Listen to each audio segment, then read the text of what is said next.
dari kitab Zefanya, pasalnya yang ketiga, ayatnya yang pertama sampai yang ke-20, di mana firman Tuhan tadi sudah kita dengarkan bersama-sama sebagai pendalaman awal kita untuk masuk dalam firman Tuhan. Hari Jemaat Tuhan Yesus, kita buka Alkitab kita di dalam Zefanya pasal 3. Apakah Jemaat Tuhan mendengarkan suara saya? Bisa ya mendengarkan suara ya? Kalau tidak mendengarkan suara, saya tolong dikasih tanda. Karena jika Allah mengendaki, mulai hari ini kita akan mulai khusus gembala akan live khotbahnya. Mari Jemaat Tuhan Yesus, kita mulai perenungan firman Tuhan kita. Di akhir masa perjanjian lama, Allah sudah menyatakan mengenai gerejanya. Di masa ini, di masa wabah COVID-19, kita kembali diingatkan lagi kualitas gereja Allah dan juru selamat Tuhan kita, Yesus Kristus. Dan kita dapat melihat dengan jelas bahwa gereja milik Tuhan Yesus bukanlah bangunan. Mari kita melihat di dalam Zefanya pasal 3 untuk melihat kualitas gereja Allah. Di dalam Zefanya pasal 3, jika kita membaca ini berulang-ulang dan teliti, kita akan menemukan sebenarnya Allah kita sedang memberitakan tentang apa yang akan terjadi di masa perjanjian baru. Siapakah yang akan disebut Israel bagi Allah di masa perjanjian baru, yaitu gerejanya. Nah, saya membagi 3 ruang untuk membahas Zefanya pasal 3. Yang ujungnya kita dibukakan pengertian tentang kualitas gereja Allah dan tujuan gereja Allah. Yang pertama Jemaat Tuhan Yesus, kita dapat melihatnya di dalam Zefanya pasal 3 ayat 1 sampai yang ke-8. Kita saat membaca Zefanya pasal 3 ayat 1 sampai 8, kita dapat melihat keadaan manusia yang berdosa. Dan kita pasti tahu di dalam Alkitab bahwa manusia yang pertama telah jatuh di dalam dosa, dan setelah itu seluruh keturunan manusia tertawan dalam dosa, terjual dalam dosa, rusak total akibat dosa. Jadi seluruh manusia berdosa, bahkan umat Israel pun adalah orang berdosa. Kalau kita baca baik-baik di situ, itu berbicara tentang keberdosaan umat Israel, orang Israel di masa Nabi Zefanya. Nah, Jemaat Tuhan Yesus, perhatikan baik-baik. LAI, Lembaga Alkitab Indonesia, memberikan judul pasal 3 ayat 1 sampai 8, yaitu hukuman atas Yerusalem. Pertanyaannya muncul, bukankah Yerusalem adalah kota di mana di sanalah nama Allah berada? Bukankah di Yerusalem lah bait Allah berada? Bukankah imam besar dan semua orang-orang yang dikatakan ahli Taurat berada di Yerusalem pusatnya? Tetapi Allah berkata bahwa ada penghukuman bagi Yerusalem. Nah, lihatlah bagaimana kehidupan bangsa Israel di kerajaan Yehuda di masa Nabi Zefanya hidup. Kita dapat melihatnya di dalam 2 Raja-Raja pasal 21. Jadi Nabi Zefanya hidup di dalam kisah 2 Raja-Raja pasal 21. Nah, di sana dituliskan bahwa di dalam 2 Raja-Raja pasal 21 ada 2 raja, Raja Manasye dan Raja Amon. Dan Raja Manasye adalah raja yang terkenal sangat lama memerintah di Yehuda. Dan di masa Raja Manasye lah Zefanya lahir, bertumbuh dan dewasa. Dan lihat Jemaat Tuhan di dalam 2 Raja-Raja pasal 21 bagaimana rusaknya bangsa Israel di kerajaan Yehuda.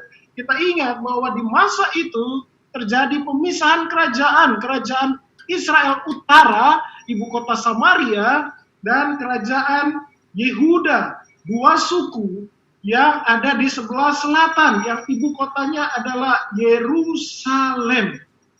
Nah, jemaat Tuhan Yesus, di dalam masa pemerintahan Raja Manasye, orang Yehuda, dari raja sampai semua orang Yehuda menyembah dewa Molok.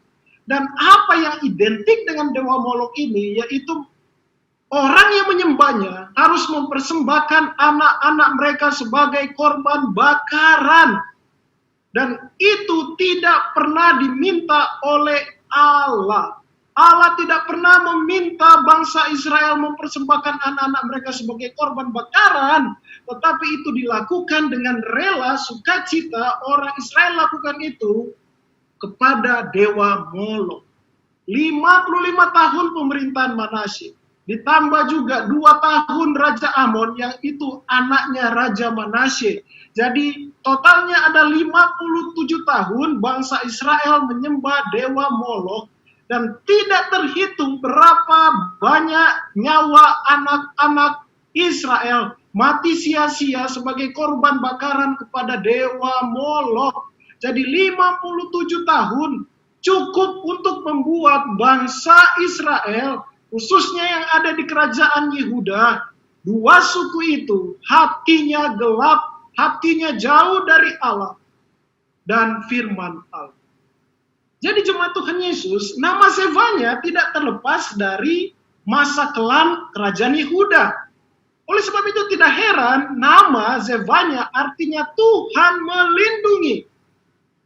Perhatikan, Zefanya hidup di zaman Raja Manasye dan hanya oleh perlindungan Allah ia tidak menjadi korban bakaran untuk dewa Molok. Itulah nama asli dari arti nama dari Nabi Zefanya.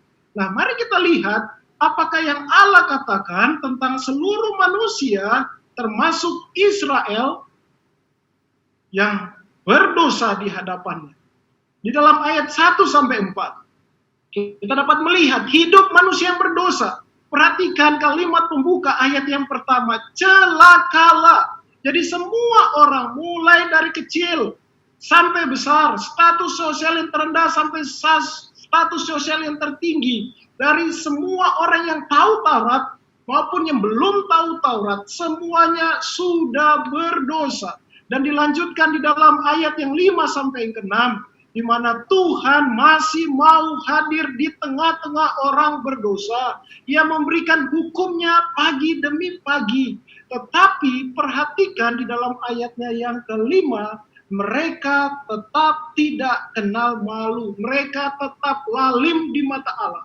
Lalu Tuhan membuat peringatan keras dengan melenyapkan bangsa-bangsa di sekitarnya. Tapi apakah peringatan keras itu membuat bangsa Israel bertobat? Perhatikan ayat yang ke-7. Hasilnya bangsa itu semakin lalim. Dikatakan di dalam ayat yang ke-7, tetapi sesungguhnya mereka makin giat menjadikan busuk perbuatan mereka. Inilah jawaban mereka atas kasih dan peringatan Allah. Mereka tetap melakukan apa yang jahat di mata Allah. Dan perhatikan ayat yang ke-8, apakah ujung dari semuanya itu? Apakah ujung cerita dari manusia berdosa? Ayat 8 memberitakan ujung dari setiap manusia berdosa. Siapapun itu yang namanya manusia. Firman Allah di dalam ayat 8 berkata, Tuhan menumpahkan ke atas mereka geramnya. Segenap murka Tuhan yang bernyala-nyala di atas manusia. Allah sangat geram, Allah sangat murka dengan dosa. Dan manusia tetap mau hidup di dalam dosa. Dan manusia sudah berdosa sejak dalam kandungan. Dan dikatakan akan ditumpahkan geram Allah kepada manusia. Geram dan murka Tuhan ini karena api cemburu Tuhan. Seluruh bumi diliputi api cemburu Tuhan. Tidak ada terkecuali. Bayangkan, Tuhan sudah begitu mengasihi manusia. Tetapi manusia membelakangi dia. Memberontak terhadap dia. Menolak penciptanya, dan semakin hari semakin jahat. Dan perhatikan jemaat Tuhan Yesus. Sebelum kita masuk ke dalam ayat 9. Kapan seluruh murka dan geram Tuhan Allah Israel itu tertumpah kepada seluruh manusia. Itulah inti dari nubuat yang Allah berikan kepada Nabi Zefanya. Kapan? Ada dua jemaat Tuhan Yesus. Yang pertama kita akan melihat di dalam ayat 9 sampai ayatnya yang ke-19. Murka Allah, geram Allah, tertumpah yang pertama pada hari Tuhan. Kapan hari Tuhan yang pertama itu? Kita dapat membacanya di dalam Matius pasal 26 ayat 64 sampai yang ke-66. Saya akan bacakan Matius pasal 26 ayat 64 sampai yang ke-66. Jawab Yesus, engkau telah mengatakannya, akan tetapi aku berkata kepadamu, mulai sekarang kamu akan melihat Anak Manusia duduk di sebelah kanan Yang Maha Kuasa dan datang di atas awan-awan di langit. Maka imam besar itu mengoyakkan pakaiannya dan berkata, ia menghujat Allah. Untuk apa kita perlu saksi lagi? Sekarang telah kamu dengar hujatnya. Bagaimana pendapat kamu? Mereka menjawab dan berkata, ia harus dihukum mati. Dan perhatikan di dalam Matius pasal 27 ayat 45, Matius pasal 27 ayat 45 sampai ayat 54, di mana kita dapat membaca matinya Kristus Yesus. Jadi kematian Kristus Yesus di kayu salib adalah bagaimana Allah menumpahkan seluruh murkanya, seluruh geramnya kepada manusia, kepada satu pribadi, anak Allah. Dan itu adalah hari Tuhan yang dibicarakan oleh Nabi Zefanya. Bahwa Kristus Yesus mati di kayu salib, ia meminum cawan yang berisi murka dan geram Allah, dan ia sungguh menerimanya di dalam tubuhnya seluruh dosa Anda dan saya, seluruh dosa umat manusia. Itulah hari Tuhan, hari murka dan geram Allah yang ditumpahkannya yang pertama, hari Tuhan yang pertama. Jadi perhatikan jemaat Tuhan Yesus, ruang yang kedua di dalam Zefanya pasal 3 ayat 9 sampai 19 yang berbicara mengenai hidup di dalam hari Tuhan. Semua yang dikatakan di dalam Zefanya pasal 3 ayat 9 sampai 19 menggambarkan tentang perjanjian baru. Berbicara mengenai New Testament, bicara mengenai perjanjian baru. Perjanjian baru yang digenapkan oleh sang perjanjian yang baru. New Testament yang digenapkan oleh sang New Covenant. Yaitu Kristus Yesus yang dinyatakan di dalam Matius pasal 26 ayat 27 sampai yang ke-28. Saat Tuhan Yesus berkata di dalam Matius 26 ayat 27 sampai 28 berkata, sesudah itu ia mengambil cawan, mengucap syukur, lalu memberikannya kepada mereka dan berkata, minumlah kamu semua dari cawan ini, sebab inilah darahku, darah perjanjian yang ditumpahkannya bagi banyak orang untuk pengampunan dosa. Jadi hari Tuhan, di mana Kristus Yesus sudah datang 2000 tahun yang lalu, hari Tuhan yang pertama yang diumumkan oleh Nabi Zefanya adalah masa perjanjian baru, atau masa saat ini, masa Kristus, sang perjanjian yang baru, sang New Covenant itu menyatakan belas kasih Allah Tritunggal kepada manusia berdosa. Bayangkan dosa Anda dan saya, seluruh umat manusia, seluruh geram Allah, murka Allah ditumpahkan kepada Kristus Yesus. Bukankah itu kasih karunia? Dan siapapun yang oleh belas kasih Allah percaya dan bertobat dan hidup di dalam Tuhan Yesus Kristus yang adalah perjanjian yang baru atau the New Covenant, mereka adalah umatnya, gereja milik Kristus Yesus, gereja Kristus di masa perjanjian baru, gereja Allah Israel di masa Tuhan Yesus Kristus, zaman ini, masa ini. Jadi melalui Zefanya, Allah membukakan kepada kita kualitas umat Allah atau gerejanya di masa perjanjian baru. Dan sembari kita membahasnya, Tanyakan kepada diri Anda sendiri, diri kita sendiri, diri saya sendiri. Apakah kita memiliki kualitas gereja tersebut? Memiliki kualitas umat Allah tersebut? Namun ingatlah, memiliki kualitas jemaat Allah di masa perjanjian baru atau gereja Kristus bukan karena perbuatan atau usaha baik kita, tetapi semata-mata belas kasih Allah, kemurahan hati Allah, dan anugerah Allah semata-mata seperti yang dinyatakan oleh Allah sendiri di dalam Efesus 2 ayat 8 sampai 10 dan di dalam 1 Petrus 2 ayat 24 sampai 25. Keselamatan kita dijadikan milik Allah, gereja milik Allah. Yesus Kristus di masa perjanjian baru ini adalah kasih karunia Allah semata-mata, Allah Tritunggal, Tuhan Allah Israel, Allah Abraham, Ishak dan Yakub, dan Allah yang sama yang berbicara kepada Zevanya. Oleh sebab itu jemaat Tuhan Yesus, mari kita mulai meneliti satu persatu kualitas umat Allah, gereja Allah di masa saat ini, di masa perjanjian baru. Mari kita lihat di dalam ayat 9 sampai yang ke-10, Zevanya pasal 3. Yang pertama, memanggil nama Tuhan. Itu kualitas yang pertama. Siapakah nama Tuhan kita? Jelas, di dalam Keluaran berkata, nama Allah kita adalah Allah Abraham, Allah Ishak, dan Allah Yakub. Aku adalah aku, seperti yang dikatakan olehnya di dalam Keluaran pasal 3 ayatnya yang ke-14. Aku adalah aku.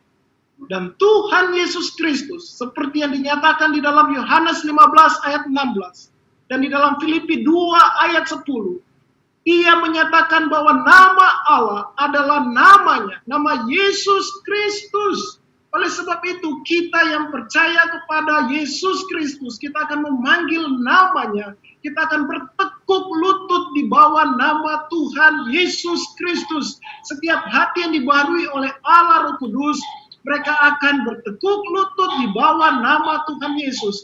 Seperti yang dinyatakan di dalam Filipi 2 ayat 10. Artinya apa bertekuk lutut di bawah nama Tuhan Yesus Kristus? Berarti mengakui bahwa Yesus Kristus adalah satu-satunya Tuhan.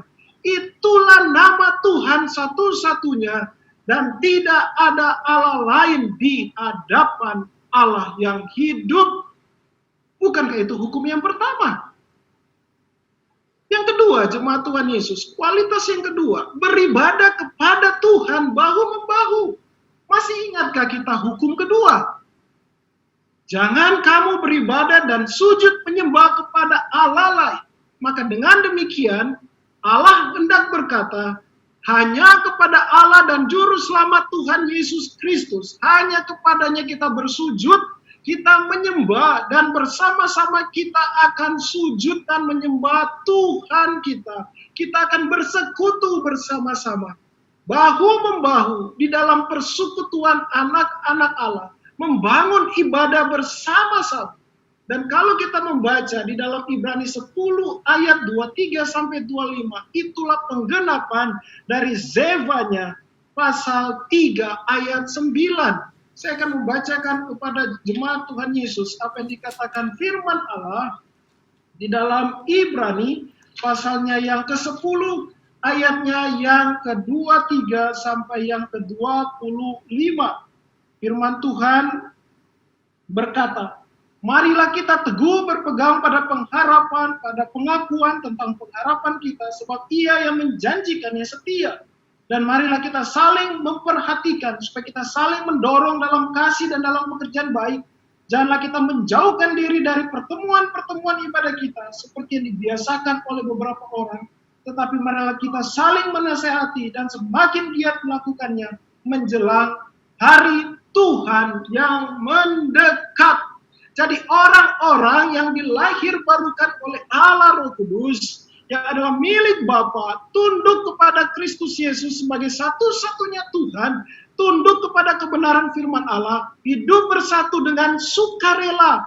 Mereka akan beribadah di dalam pengakuan iman yang sama kepada Tuhan Yesus, memiliki pengharapan yang sama, dan mereka pasti bergabung dalam satu gereja lokal selama mereka masih hidup di muka bumi ini. Dan kita melihat di zaman wabah COVID-19 ini, Allah membukakan kepada kita apa artinya gereja lokal itu, jemaat Tuhan Yesus. Kita tetap mau bersekutu, berhasrat bersekutu, beribadah bersama-sama. Walaupun kita tidak lagi dapat disatukan untuk sementara di satu ruang pertemuan. Oleh sebab itu jemaat Tuhan Yesus, Zefanya pasal 3 ayat 9 ingin berkata, tidak ada namanya simpatisan gereja. Hanya ada umat milik Allah atau bukan milik Allah. Karena di Alkitab tidak ada istilah simpatisan jemaat Allah. Yang ada hanyalah jemaat Allah. Oleh sebab itu jemaat Tuhan Yesus, perhatikan baik-baik. Di manakah kita tertanam saat ini? Kita hidup sebagai gereja Allah.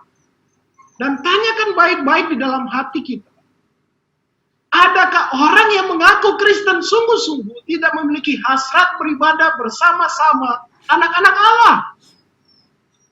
Adakah orang yang mengaku Kristen sejati tetapi tidak memiliki hasrat bersekutu dengan anak-anak Allah?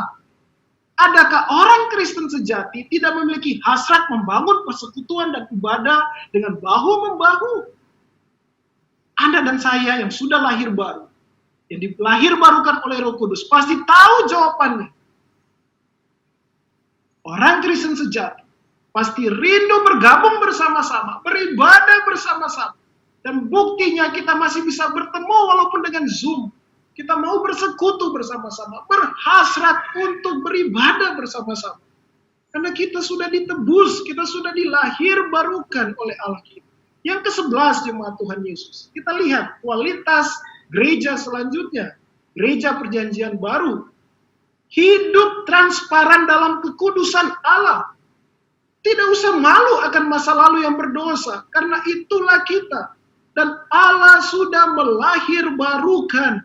Hidup bukan jaga image, tetapi hidup dalam gambaran Kristus Yesus. Perhatikan orang-orang yang nanti akan diselamatkan Allah dari pembuangan di Babel. Mereka pun adalah orang-orang yang dulunya penyembah dewa Molok, tetapi Allah mengasihi mereka. Allah menghapus celah mereka. Dan mereka hidup di dalam kekudusan Allah, terbuka di hadapan Allah dan sesama. Dan juga jemaat Tuhan Yesus tidak malu mengakui dosanya di hadapan Allah dan sesama. Dikatakan di dalam ayat 11 kita akan menemukan kata congkak. Tahukah Anda orang congkak itu? Orang yang tidak mau mengakui dosanya di hadapan Allah dan sesamanya. Dia berpikir ya benar, tetapi kalau dia sudah dilahirbarukan oleh Allah, dia akan datang dengan kerendahan hati, memohon pengampunan dari Allah, dan dia akan datang untuk meminta maaf kepada sesamanya. Dan kualitas gereja selanjutnya tidak meninggikan diri. Oh, saya lebih hebat daripada kamu, saya lebih kudus daripada kamu. Tidak. Kita sama, kita adalah orang-orang ditebus oleh Kristus Yesus. Dan kita berjuang mematikan dosa. Yang ayat yang ke-12, jemaat Tuhan Yesus. Perhatikan ayat yang ke-12. Kualitas gereja perjanjian baru selanjutnya. Pribadi yang rendah hati dan lemah. Dan mencari perlindungan hanya kepada Tuhan Allah saja. Perhatikan ini baik-baik. Orang yang tidak menerima belas kasih Allah. Hidupnya tidak rendah hati, merasa kuat, dan tidak akan berlindung pada Allah. Tetapi akan berlindung pada kekayaannya, kemampuannya, dan kepintarannya. Ketahuilah jemaat Tuhan Yesus, kita ini lemah. Lihatlah Raja Daud, yang mengalahkan Goliat pun sadar ia lemah. Dengan Goliat, Daud menang. Tetapi lihat dengan Batsheba, ia kalah. Ia kalah. Jadi terbukti kita kuat bukan karena kuasa dan gagah kita. Lihatlah juga betapa rapuh dan lemahnya dunia ini. Kita melihat ekonomi negara kuat apapun bisa rapuh, jemaat Tuhan Yesus. Ekonomi bukan kekuatan kita. Kekayaan bukan kekuatan kita.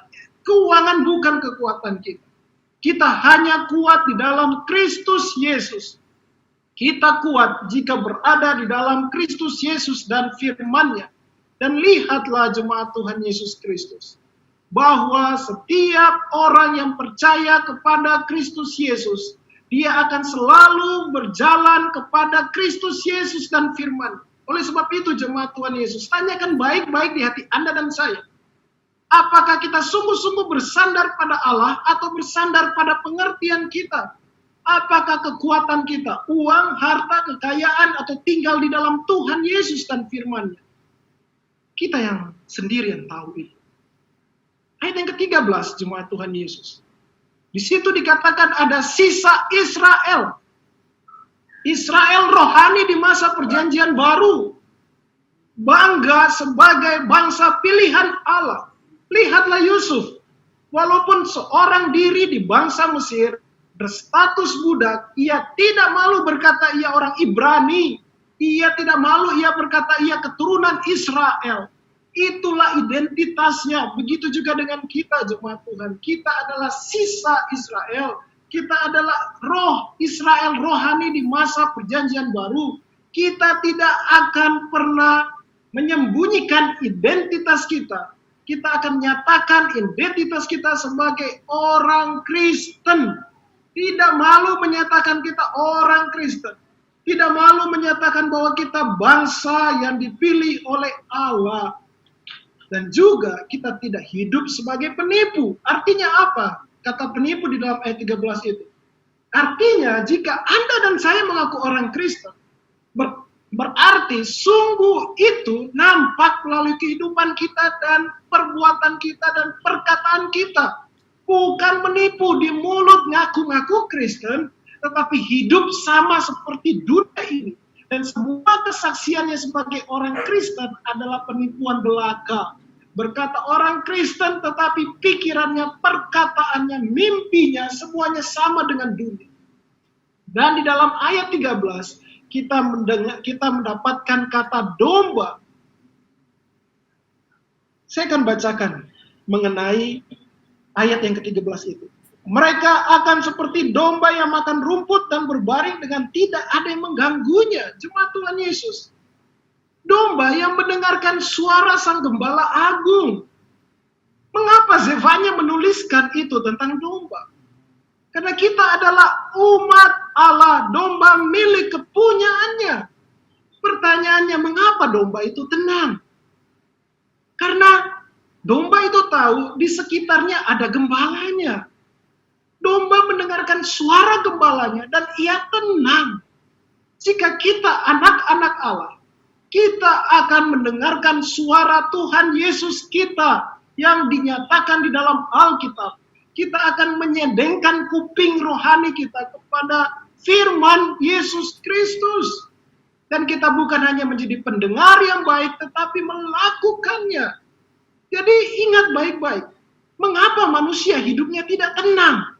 Apalagi zaman ini di masa wabah COVID-19, pasti banyak manusia tidak menemukan ketenangan. Dan pertanyaannya, mengapa sampai ada orang Kristen yang berkata Kristen tapi tidak tenang? Jawabannya karena ia tidak mau mendengarkan suara Tuhan Yesus Sang Gembala Agung. Jadi saat kita dekat dengan Tuhan Yesus, saat kita mendengarkan suaranya, kita akan menemukan ketenangan. Jadi jemaat Tuhan Yesus, kita sendirilah yang buat hidup ini tidak tenang. Dengan mengandalkan pikiran sendiri, terlalu banyak mengisi hidup ini dengan berita dari dunia ini, dan begitu berhasrat menghidupi keinginan diri kita sendiri. Jadi jemaat Tuhan Yesus, buktikan sendiri. Main browsing berjam-jam internet, pasti tidak bawa ketenangan. Menonton film terbaru pun di dalam internet kita tidak dapat temukan ketenangan. Tetapi hanya di dalam Tuhan Yesus Kristus kita menemukan ketenangan. Jadi jemaat Tuhan Yesus, Jika Anda dan saya adalah gereja perjanjian baru, berikan banyak waktu dengan firman Allah. Berikan banyak waktu untuk meneliti firman Allah. Dengarkanlah firman Allah. Dengarkan suara juru selamat kita. Disitulah sumber damai sejahtera dan ketenangan. Selanjutnya, jemaat Tuhan Yesus, ayat 14 sampai ke 16. Dikatakan di sana, bersukacita sebagai penduduk Yerusalem baru. Kita umat tebusan Allah, gereja perjanjian baru, penduduk Yerusalem baru. Apakah yang membuat kita tidak bersukacita? Mengapa kita tidak bersukacita? Memang saya sadar masih ada duka di dunia ini. Masih ada COVID-19. Dan kalau kita baca berita masih banyak runtutan, kesulitan yang akan dihadapi oleh banyak bangsa akibat wabah ini. Tetapi itu tidak dapat menutupi fakta kita tidak bersukacita sebagai warga Yerusalem baru. Kita bersukacita karena Tuhan sudah singkirkan hukuman atas kita. Iblis musuh kita sudah kalah. Kita bersukacita atas itu. Sebagai penduduk Yerusalem baru, kita memiliki dan dimiliki oleh Sang Raja Agung, yaitu Kristus Yesus. Jadi ingatlah, Kristus Yesus telah mematahkan maut dan iblis serta dosa di dalam kematian di kayu salib. Dan Tuhan Yesus telah bangkit, dan kebangkitannya mendatangkan hidup kekal bagi kita miliknya. Seperti yang dinyatakan di dalam 2 Timotius pasal 1 ayat 9 sampai yang ke-10. Jadi jemaat Tuhan Yesus tidak ada alasan untuk hidup dalam ketakutan. Kita tidak takut lagi kepada malapetaka abadi yang menanti semua manusia berdosa. Siapakah yang tidak akan mengalami kematian tubuh jika Tuhan Yesus belum datang kedua kali? Anda dan saya akan mengalami kematian tubuh. Tetapi kita tidak akan takut jika malapetaka sudah kita tidak takut lagi. Apalagi semua yang terjadi di dunia ini, wabah COVID-19 dan semua kesulitan yang dihasilkannya, tidak akan buat kita takut menghidupi hidup baru dalam Tuhan Yesus. Bukan berarti kita tidak takut dengan COVID-19, kita tidak melakukan protokol kesehatan, kita tetap melakukan protokol kesehatan, kita akan tetap waspada menjaga kesehatan kita, tetapi semua itu tidak didasari karena ketakutan, tetapi karena kasih. Karena di dalam kasih melenyapkan segala ketakutan. Kita tidak takut akan masa depan kita. Tidak takut akan keluarga kita. Dan kita tidak akan berhenti berkarya sesuai panggilan Kristus Yesus. Oleh sebab itu jemaat Tuhan Yesus, gereja milik Allah di dalam perjanjian baru, tidak akan berhenti untuk melayani, tidak akan berhenti untuk berkarya sesuai panggilan yang Allah berikan pada kita. Tetapi kita akan terus berkarya sesuai dengan talenta yang Allah berikan, terus melayani, terus menginjili, sesuai panggilan yang Allah berikan pada kita, dan terus menggunakan karunia rohani kita. Perhatikan ayat yang ke-17 jemaat Tuhan. Tuhan Allah menyertai kita. Dan ia adalah pahlawan di tengah-tengah kita yang memberikan kemenangan. Kemenangan apa yang dimaksud di sini? Yang dimaksudkan di sini adalah kemenangan atas dosa. Kemenangan atas kematian kekal, atas iblis dan kerajaan maut. Siapakah di antara kita yang pernah main game? Ada dari antara kita yang tidak pernah main game? Saya orang yang main game, pernah.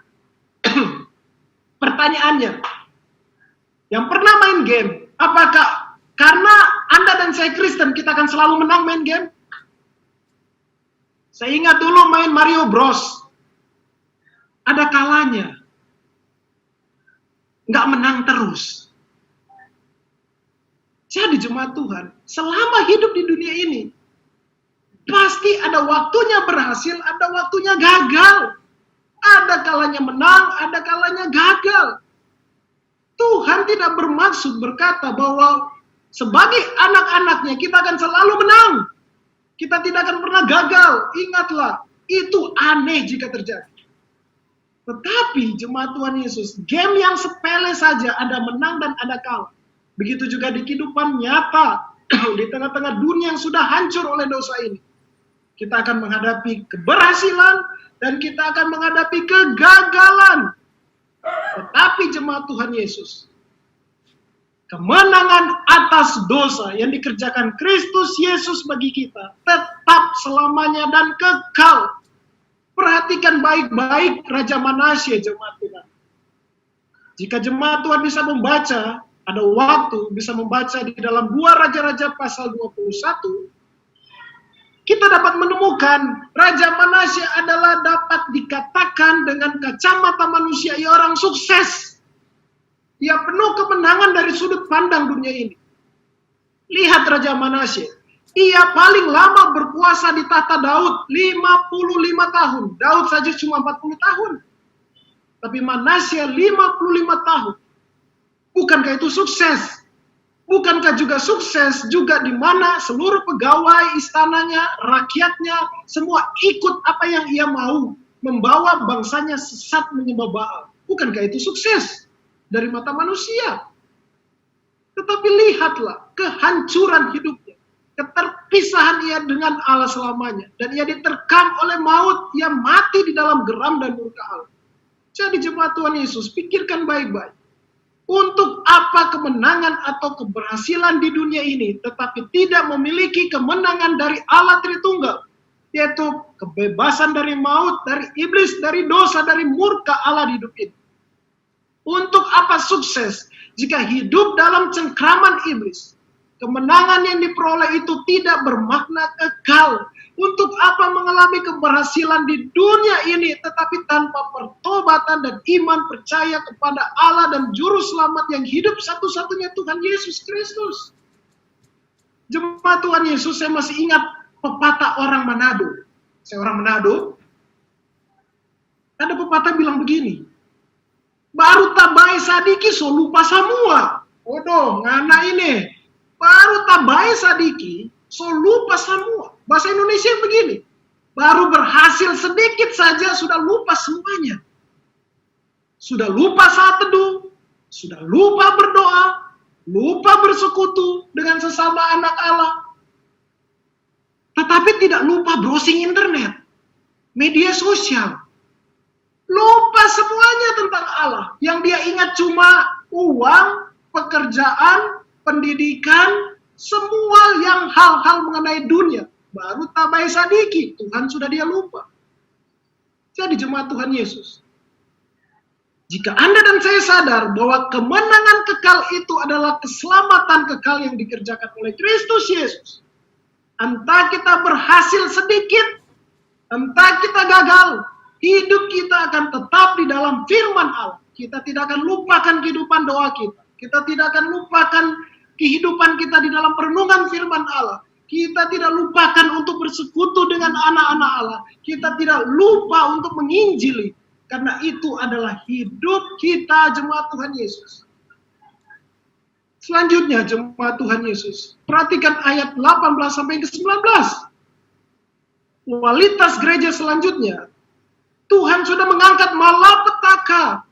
Janganlah hidup dalam trauma masa lalu. Mungkin ada yang berkata, aku orang Kristen atau enggak sih? Aku masih berdosa, sudahkah Tuhan mengampuni aku? Jawabannya, oleh kemurahan Allah, Roh Kudus melahirbarukan Anda, dan Ia menciptakan Anda menjadi baru. Dan Dia sudah mengangkat malapetaka kekal di dalam hidup Anda. Oleh sebab itu, janganlah hidup dalam masa lalu. Jangan ragu-ragu bahwa Anda adalah orang yang sudah ditebus oleh Kristus Yesus, yang adalah Israel baru, yang adalah umatnya. Jangan hidup dengan bayangan kelam masa lalu. Saya percaya kita semua punya masa lalu yang kelam. Tetapi jemaat Tuhan Yesus, Anda dan saya, kita harus hidup di dalam terang Allah. Kita harus selalu hidup di dalam keyakinan bahwa Allah sudah mengangkat malapetaka dari hidup kita. Jangan hidupi bayangan kegagalan dan dosa masalah. 1 Yohanes 1 ayat 8 sampai 10 berkata, jika kita mengaku dosa kita, Ia adalah setia dan adil dan Ia akan mengampuni kita. Dan juga di dalam ayat 8 dan ayat 10 memberikan kita peringatan untuk selalu waspada akan dosa kita. Karena saat kita ditebus oleh Kristus, kita tidak akan berkata, saya tidak akan berbuat dosa lagi. Kita masih dapat jatuh di dalam dosa, jemaat Tuhan.